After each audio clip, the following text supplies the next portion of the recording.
Welcome back to my mini vlog of day 38. ಬೆಳಗ್ಗೆ ಎದ್ದ ತಕ್ಷಣ ನಮ್ಮ ಗುಬ್ಬಿ ಈ ಥರ ನಮ್ಮ ಅಣ್ಣಂಗೆ ಟಾರ್ಚರ್ ಕೊಡ್ತಿದ್ಲು. ಆಮೇಲೆ ನೋಡಿದ್ರೆ ನಮ್ಮ ಮನೇಲಿರೋ ನಾಟಿ ಕೋಳಿ ಇಷ್ಟು ಚಿಕ್ಕ ಮೊಟ್ಟೆ ಇಕ್ಕಿತ್ತು. ಅದೇನು ರೀಸನ್ ಇರ್ಬೋದು ಅಂತ ನೀವು ಹೇಳಿ. ನಮ್ಮ ಅಣ್ಣ ಏನು ಕುಡಿತಾವನಂತ ನೀವೇ ಗೆಸ್ ಮಾಡಿಬಿಟ್ಟು ಕಮೆಂಟ್ ಮಾಡಿ. ಆಮೇಲೆ ನಾನು ನೋಡ್ರಿ ಈ ಥರ ಪಾತ್ರೆಯಲ್ಲಿ ಆಟ ಆಡ್ತಿದ್ದೆ. ನಮ್ಮ ಖುಷಿ ಅಂತೂ ನಮ್ಮ ಅಣ್ಣಂಗೆ ಫುಲ್ ನೈಸ್ ಮಾಡ್ತಿದ್ಲು. ಐಸ್ ಕ್ರೀಮ್ ತಗೊಂಬ ಅಂತ ಅಂದ್ರೂ ಬಗ್ತಿರ್ಲಿಲ್ಲ. ಆಮೇಲೆ ಹಂಗೆ ಐಸ್ ಕ್ರೀಮ್ ತರಕ್ಕೆ ಹೋದ್ವಿ.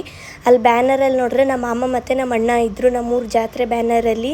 ಅದು ನೋಡ್ಬಿಟ್ಟು ಸ್ವಲ್ಪ ಜಾಸ್ತಿನೇ ಖುಷಿ ಆಯಿತು.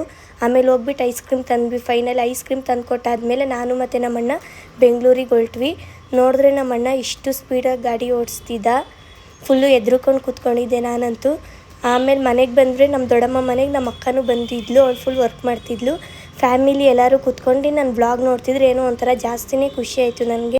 ಆಮೇಲೆ ನಮ್ಮ ದೊಡ್ಡಮ್ಮ ಆಮ್ಲೆಟ್ ಎಲ್ಲ ಮಾಡಿಕೊಟ್ರು. ಅದನ್ನೆಲ್ಲ ತಿಂದಾದ್ಮೇಲೆ ನಮ್ಮ ಅಣ್ಣಂಗೆ ಟೀ ಕೊಡೋಣ ಅಂತ ಹೋದೆ. ದಾಸರಳ್ಳಿ ಹತ್ರ ಮಹೇಶ್ವರಮ್ಮನ ದೇವಸ್ಥಾನ ಹತ್ರ ನಮ್ಮ ದೊಡ್ಡಮ್ಮವ್ರ ತರಕಾರಿ ಅಂಗಡಿ ಇದೆ.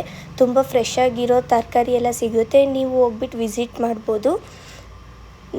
ಮಶ್ರೂಮು ಮತ್ತು ಬೇಬಿ ಕಾರ್ನ್ ಎಲ್ಲ ಸಿಗುತ್ತೆ. ತುಂಬ ಎಲ್ಲ ಫ್ರೆಶ್ ಆಗಿರುತ್ತೆ. ನಮ್ಮ ದೊಡ್ಡಮ್ಮ ಅಂತೂ ತುಂಬ ಹೆಲ್ತ್ ಕಾನ್ಷಿಯಸ್ಸು. ಏನಾದರೂ ಮಾಡಿಕೊಡ್ತಾನೆ ಇರ್ತಾನೆ ನಮಗೆಲ್ಲ ತಿನ್ನೋಕ್ಕೆ. ಆಮೇಲೆ ಬಿರಿಯಾನಿ ಕಬಾಬು ಎಲ್ಲ ಮಾಡಿದರು. ನಾನು ನಮ್ಮ ಅಕ್ಕ ನಮ್ಮ ಮನೆಯಲ್ಲೇ ಕೂತ್ಕೊಂಡು ತಿಂದ್ವಿ. ನಮ್ಮ ಅಣ್ಣಂಗೆ ನೋಡ್ರಿ ಬಾಟಲೇ ಓಪನ್ ಮಾಡೋಕ್ಕೆ ಬರ್ತಾ ಇರಲಿಲ್ಲ. ನಮ್ಮ ಅಣ್ಣ ಐಸ್ ಕ್ರೀಮ್ ತಂದು ಅದನ್ನೆಲ್ಲ ತಿಂದ್ಬಿಟ್ಟು ಮಲ್ಕೊಂಡ್ವಿ ಅಷ್ಟೇ. ಮತ್ತೆ ನೆಕ್ಸ್ಟ್ ವೀಡಿಯೋದಲ್ಲಿ ಸಿಗ್ತೀನಿ. ಬಾಯ್ ಬಾಯ್.